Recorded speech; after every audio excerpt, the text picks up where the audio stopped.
Welcome to the Carmelo Anthony Hangout. My name is David Katz.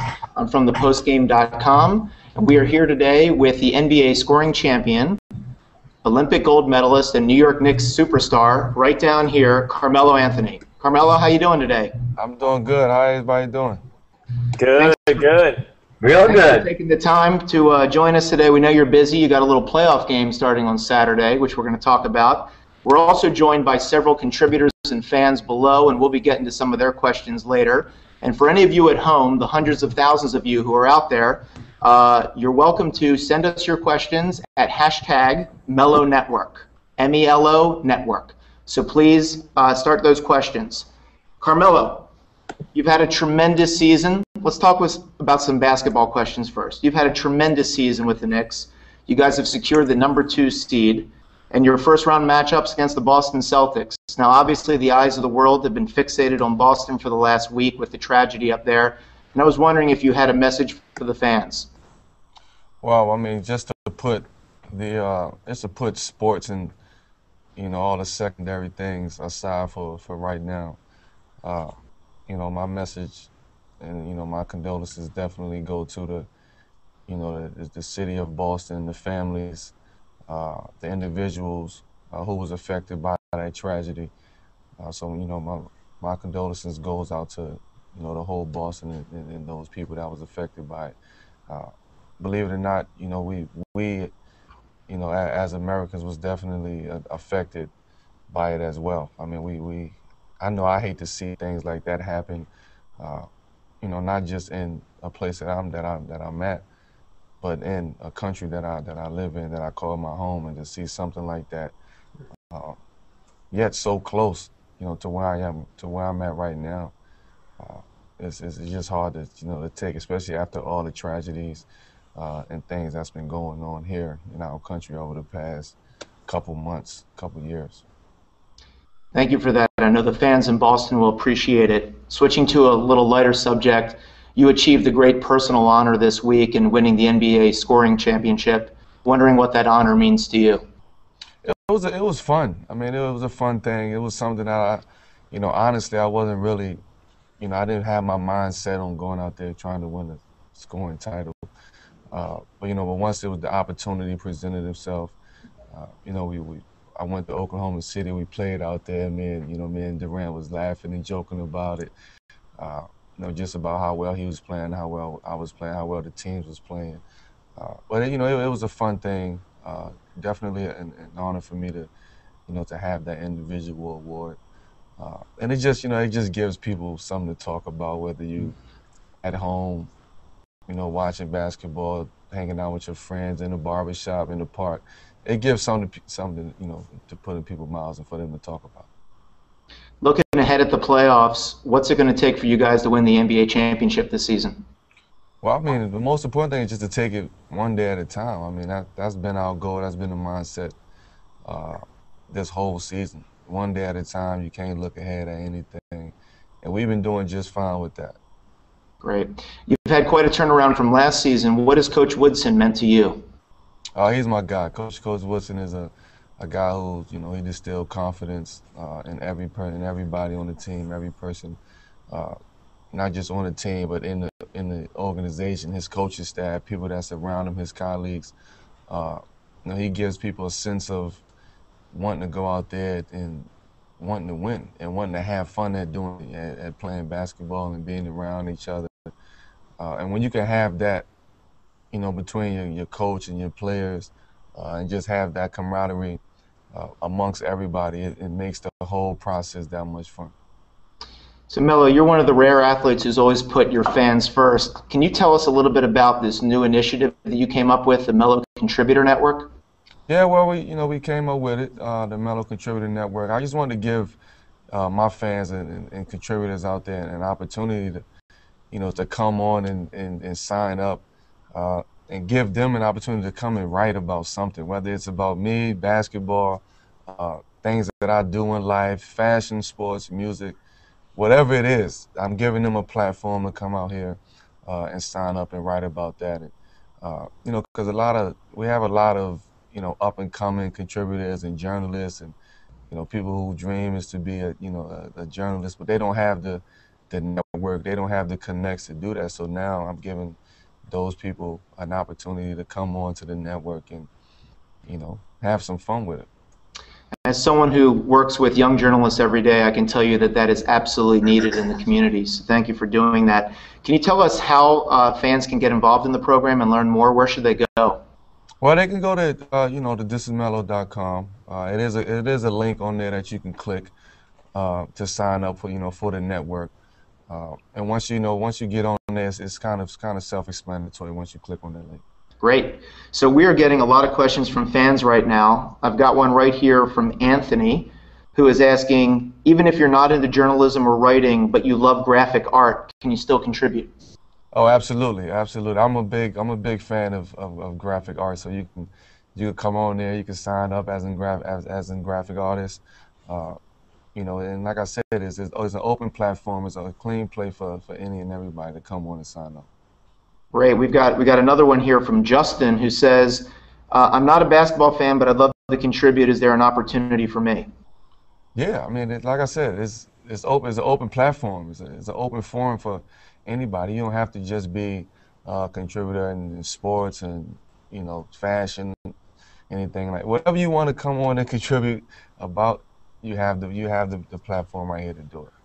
Great. So we've got some great fans here below who've joined us in the Hangout, and I'm going to throw it first to Scott Herman. Scott, you have a question for Melo?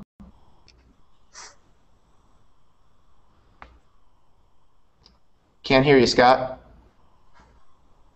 Come on, Sorry Scott. about that, Melo. There you go. Scott Herman from ScottHermanFitness.com here. First, being a Massachusetts native, I want to thank you for your kind words. It was really awesome of you. Really appreciate that. And my question for you is, I teach fitness on YouTube, and I teach athletes of all different levels, but you being a professional elite athlete, we want to know, how does your training change after playing an entire season and then getting ready for the playoffs? It doesn't. The training doesn't. It doesn't change. You kind of, throughout the course of a season and in the off season, primarily is where you put all your work in. The multiple hours in the gym, the multiple hours in the weight room, the conditioning, the weight training and things like that. That's where the hours come in at. Throughout the course of the season is where you just stay on top of that, a couple times a week. You're just trying to stay on top of the little things, the things that you work so hard to build up over the off season. Then when the playoffs come, that's pretty much what you worked for throughout that off season and preseason and things like that for this time, for this moment, so you can be able to have that longevity throughout the course of the season. So you're just 200% all the time. I like it. I'm not perfect. No, I'm not. I'm not perfect. Not at all. Not at all. Don't get that. But I do. I try to stay on top of the little things that can help me. Get by day to day. For me, it's a long season. The average person don't really understand that 82 games is a lot of games. To have, 4 games in 5 nights and 6 games in 9 nights, it's hard for the average person to kind of get that. Great. Well, thank you very much. Thank you, Scott. Next, we're going to go to Jacoby from Dude Perfect. You got a question for Melo. Melo, what's going on, man? Doing all right today? Yes, sir. How you doing? I'm doing good. Hey, so we actually had the chance to meet you when we were in London for the Olympics this summer, so it's good to see you again. Hope you've been doing well. Obviously, you have. So my question for you, I know we make a whole YouTube channel out of crazy trick shots, but I know that you guys on the Knicks, I know you spent some time doing some trick shots messing around. So who's the best one on the team? Is it you or is it somebody else? Everybody tries their trick shots. We have our time after practice where we messing around playing horse and things like that, and people shooting from half court, people taking full court shots and things like that. So on our team, JR is pretty good at making half court shots and things like that. Raymond is pretty good at that. Everybody else might get lucky here and there. Right. That's good stuff. Appreciate it. Thank you, Kobe. We also have a few contributors in this hangout with us. Let's talk to Taylor. Taylor, you've got a question for Melo? Yeah, hey Melo, how you doing? I'm doing good. How are you? Good. You know, at the Garden all the time, you know, on MSG, they always show your son a lot of times in the crowd and stuff, and I want to know, what's your favorite activity to do with him? It's pretty much up to him. I mean, he loves basketball. I guess that's just because that's the nature of me and the household and things like that. He loves going to the movies. He's a big outdoorsman. He loves to be outside. He loves to be in the park. He loves to climb trees and just a typical kid. And it's not one sport that he really likes. When I go boxing, he comes with me, so he kind of is starting to get into the whole boxing thing and starting to understand it a little bit. So he always want to go in with me and hit the bag and do the run around the gym and things like that. So at this point, it's kind of hard to say because he's all over the board. That's why you take it easy, generally? Yeah, he just take it easy, yeah. All right, thank you very much, Taylor. Let's move on to Brian, another contributor. Hey, Melo. I just want to say, fellow Cuse alum. So I was there in 2003 watching you guys. So congratulations on that. And thank you for that. Now I know you're very into music, you're very connected in the music and entertainment world, and I've seen the things you have on thisismellow.com. So was there ever a time that you came across a celebrity or somebody in entertainment that you were just starstruck? I haven't been starstruck in a long time. I meet people every day. I've met some of the biggest people that's out there in all fields, in all genres. The one person that I did meet that I got starstruck on was Muhammad Ali. That was the first time that I've ever been kind of starstruck, and I was just surprised that he actually knew who I was, and we shook hands and I introduced myself, and he was like, I know who you are. I'm a big fan of yours, and for somebody like that to say that to me, knowing that I'm a big fan of Muhammad Ali, he's like my role model. I got tattoos of him, and my whole house is flooded with Muhammad Ali art and things, pictures and things like that. So for him to say that to me, really meant a lot. But that was the first time that I've ever been starstruck, and I've met, some of the top people out there in the world. Great. Thank you very much, Brian. And if you guys want to be a contributor like these guys below in the Hangout, check out thisismellow.com and you can see how to get started. So, Melo, I've got a few more questions for you. I grew up in Baltimore, like you did as well, and I know you do a lot of great things in the community there in New York and other places. Can you tell us what you're so passionate about and what makes giving back to the community so important to you? Well, I just love to make people happy, and I love to see somebody else with a smile on their face and feeling like they're getting something out of what I'm doing. I always say if I can help one person, if I can make one kid smile, then I've done my job. But then you want to make the next person and the next person smile and things like that. So what I do with the Carmelo Anthony Foundation is I go around, country, around the country, and building basketball courts. I have this thing called Court for Kids, where we raise money. We go to the inner cities, the underprivileged communities, and we build out basketball courts. So we would take a basketball court in one of the underprivileged communities and build it back up from the floor to new goals, to new backboards, to the paint, to the bleachers and things like that. And we build that basketball court up. I have two, three in Puerto Rico right now. We're working on, every year I try to do one back in Puerto Rico. Then we're working on some here in New York, working on some in Baltimore. But eventually, we're trying to take it, around the country. Great. That's a great initiative.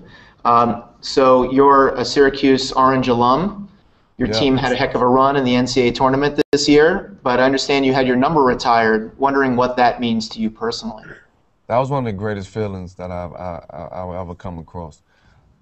Just to go up there and just the whole experience, not just my jersey being retired, but to be in there in front of 37,000 people, the last Syracuse-Georgetown game, before Syracuse go to the ACC, after all of the history between those two schools, to be at that game and to get my jersey retired at halftime of that game, that whole experience just made the actual jersey retirement that much better. So obviously we know you as an iconic basketball player, but if you were not playing basketball, what kind of career do you think you'd have? Who knows? I don't know, man. As a kid, as a teenager, these was questions that I had to, really dig down deep and ask myself and think about it. But I never had an answer. Even when I was younger, it was always just take it one day at a time. And whatever comes that next day, you deal with it. I always had dreams of, being a shoe designer. I always had dreams of being the CEO of a Fortune 500 company, and dreams of this and dreams of that. Things that was just a long shot, away from at that point in time. Basketball was the furthest thing that I ever thought that I would be. Here sitting and talking about that and being the player that I am and in the situation that I am right now that I'm in. Basketball is the last thing on my mind that I thought I would be doing. You just mentioned fashion and style. I'm wondering, who do you think's the best dresser in the NBA? I'm biased. I'm going myself. I'm biased. Who's number 2? I don't know, man. I don't know. When it comes to fashion, it's kind of hard to rate because everybody has their own, their own style and things like that. If you match up, a lot of I only can speak for NBA players. You'll see if you put 10 guys in the picture, you'll see 10 different styles. So it's kind of hard to rate them. Just curious, who's the worst dresser on the Knicks? The worst dresser on the Knicks? I don't know. I mean, I would have to go with Copeland because he's just getting into the NBA and he's got a lot to learn then. Yeah, he got a lot to learn. But I give him an excuse. I got it. So, Carmelo, what's a fun fact about you that your fans don't know but should? I mean, I'm human. I'm a real genuine person. I'm down to earth. I like to have fun. I like to joke. I like to stay busy sometimes. And then most of the time, I like to just sit home and relax. I really don't watch TV. The only thing I watch is I have these external hard drives, probably like 6 of them, probably like 3,000 movies on there. Wow. I watch movies all day long. Sometimes I don't even turn the regular cable on and things like that. I'm just in the house watching movies, and just hanging out and having fun. I mean, my life is so up and down and a roller coaster and here and there and day in and day out. You stand in a different hotel and things like that, in a different city. So when I get home, I just want to relax because I feel like that's what you're supposed to do when you're in your house. What's your favorite movie of all time? My favorite movie, Harlem Nights. Harlem Nights is probably my favorite movie. Good choice. So what's an ideal date night with you? A date night? Yeah, you're taking your wife out for a date. What's an ideal date night for you? Well, I pick a restaurant. That's the first and foremost thing that you have to do because that's like the foundation thing when you're trying to pick a date. Everything else is coming. You can build around that. So you pick a restaurant, go have some dinner, have a drink, or something like that. Maybe a movie. And for us, it's kind of hard to maneuver around, but we kind of throw that out the way and we just do it anyway. We just go and we just walk, and you might see us in some of the most random places. Especially during the day when we just hanging out and outside. You might catch us in a Whole Foods or Dwayne Reed's or the local bodega. Like you just catch us in some of the most random places. So like I said, we try to incorporate the being normal here and there. All right, so we're going to do a couple very quick hitters. Just give me the first answer that comes into your mind, okay? Yep. Everyone wants to know what your playoff playlist is. What songs do you have on your iPod right now? I'm an old school guy, so I kind of listen to a lot of oldie but goodies, a lot of jazz. If you go in my car right now, probably playing Sade. Cool. What's the best piece of advice you ever got from one of your coaches? Just play ball and have fun. Whenever you stop having fun playing basketball, then something's wrong. So you got a lot of fans in Baltimore. When I say the word Baltimore, what comes to your mind first? Pride. Every year you go to China. Can you speak a little Chinese to us? Ni hao. There you go. Ni hao ma. What reality show would you want to be on if you could be on any reality show? A reality show? Yeah. Oh, man. Well, I was already on my wife's. But other than that, oh, man. Probably Tanked. I love to watch them put them. They'd love to see you. I love to see them tanks together. What's the best Halloween costume you've ever worn?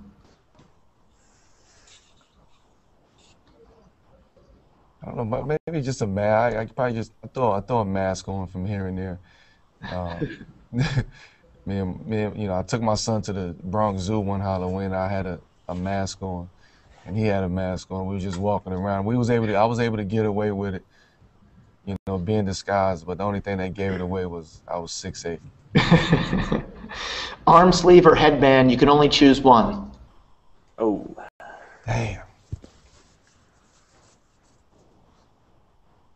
Headband.